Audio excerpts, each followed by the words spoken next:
Hi guys! So, meron tayo ditong itatanim. So, ito yung napakita ko na sa inyo nung kinuha ko siya guys. And ayan, itatanim na natin siya. So, meron tayo dito mga small pots. And ang gagamitin ko sa kanila guys ay pure na garden soil. Ayan. So, meron tayo ditong osmocot. Ayan yung lalagay natin sa kanila guys. Vitamins. And ayan, papakita ko sa inyo guys kung ano yung soil na ginagamit ko. Kung anong klaseng garden soil. So, ito guys, yung garden soil na ginagamit ko. Ayan. So, hinukay siya dito sa, pinapatayo ko na bahay. Ayan. So, hindi na ako mahirapan kakahukay guys. So, ayan o. Ayan. Pure lang to guys na garden soil na nakukuha dito sa amin. So, nag-ready ako guys ng 8 pots. Ayan. Diyan natin siya itatanim. So, ito na yung gamit ko, yung luma ko na scooper. Ayan, lalagyan natin to lahat. Wala na kasi ako guys rice hull.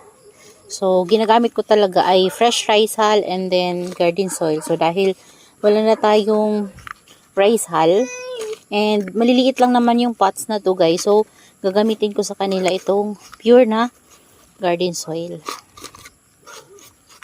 No worries naman to guys kasi na-try ko na din naman to. Okay naman sila. And ilalagay ko naman to sila guys sa loob ng greenhouse.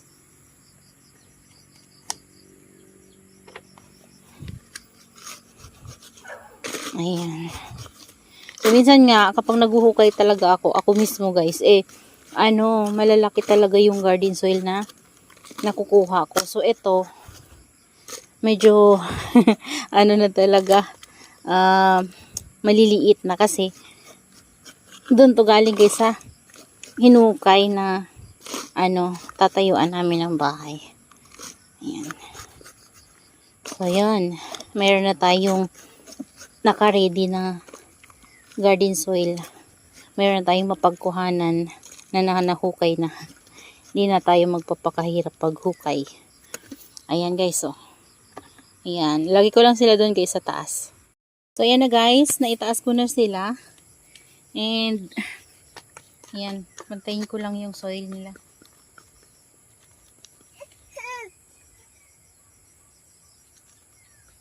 Ayan. Tapos maglalagay tayo ng osmocot. So, apo na ngayon guys. And, ngayon lang ako nakapagtanim. Ayan. Lagyan lang natin sila ng osmocot. And then, saka natin sila itatanim. So, meron din ako dito guys, nakuhang, major. Ayan yung major natin. Oh. Kunti lang naman, magpo-propagate ako sa kanya. Meron ako na propagate niyan, pero magpo-propagate tayo dito. Ayan. Tutusok lang natin to. Ayan. Kung meron tayong pumice stone, pwede tayo maglagay ng toppings. So, dahil wala akong pumice stone na guys, ay hayaan ko na sila na ganyan. So, wala pa tong ugat. Pero, nakuha natin to last day pa. So, ayan, tuyo na yung sugat niya. Kaya okay lang. Ayan, oh.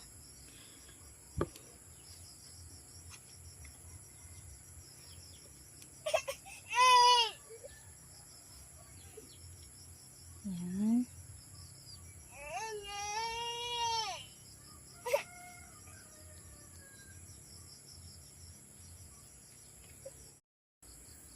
So, ayan, meron na tayong 2, 4, 6. So, 7 to guys.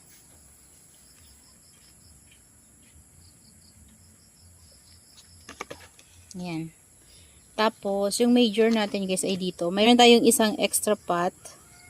So, wala na ako yung matatanim dyan guys. Iyan na lang natin. Akala ko 8 yung magagamit natin na pot, pero okay lang naman. Ito guys, nakapag-propagate na ako nito before. So, meron na kasi ako nito before.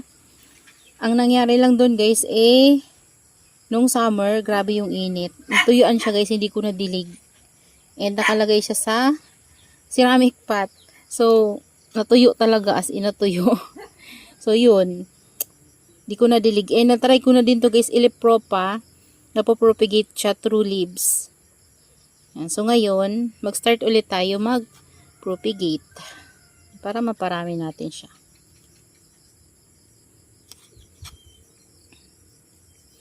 Yan. After nating matanim, ito guys ngayon ay antayin lang natin na magkaroon to ng roots. Yan. Siyempre, check natin kung may roots na sila, saka tayo magbibigay sa kanila ng water. Ayan. So, yung gamit ko naman ngayon guys na garden soil ay moist. Basa-basa talaga siya. Pero okay lang naman. Di naman yan mapapano. Kasi na-air dry naman na natin yung mga sugat nila guys ay tuyo na.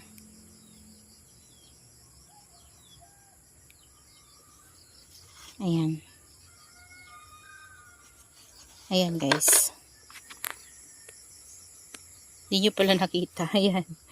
So, ayan na yung ating major. Ayan. So, ayan na guys. Yung mga naitanim natin. Ayan. Antayin lang natin to na magka-roots bago tayo magbigay ng konting water sa kanila. Syempre guys, unti lang ibibigay natin na water kapag may roots na sila para hindi sila ma-overwater. Ayan. Bibigyan ko na lang kayo guys ng update nito. Pag may roots na sila, yan, kung ilang araw bago sila nagka-roots and ilang araw bago natin sila mabigyan ng water. Ayan, ito yung mother niyan guys. So, napakita ko na to sa inyo before. Ayan. Ito siya, para siyang si topsy-turvy. Pero hindi to guys si topsy-turvy. Si ano to, Heart Angel. Ayan, mutation siya ni Heart Angel nung nabili ko. And yung itsura talaga guys ni Heart Angel ay ganito. Ganyan yung leaves niya, oh. Ayan. So, ito, nag-mutate na siya. So, para na siyang topsy-turvy or swan lake yung yung itsura ng leaves. Ayan. Pero si Heart Angel siya, guys. Ayan. Meron nga tayong baby na binigay niya na Heart Angel talaga. Dalawa yan sila. Ito pa yung isa, oh. Ayan. So, papalakihin natin yan, guys. So, ayan. Guys, dito ko sila naisip ilagay muna. Pinatong ko muna sila dito sa ating mga Echeveria succulents. Ayan. Kasi wala na akong mapaglagyan. Baka ilagay ko sila guys sa lupa. Maano sila, masagi-sagi ko. So, mahirap na. Ayan. Guys, hapon na ngayon. Kaya naman yung paligid natin ay medyo padilim na talaga. Ayan. So, naibalik ko na rin dito yung mother plant ng ating Heart Angel. Ayun siya guys. Yan yung pwesto niya. Yan. So, yun lang guys. That's all for today's video. Yan, I hope you enjoy watching and see you on my next vlog. Happy gardening everyone. Bye!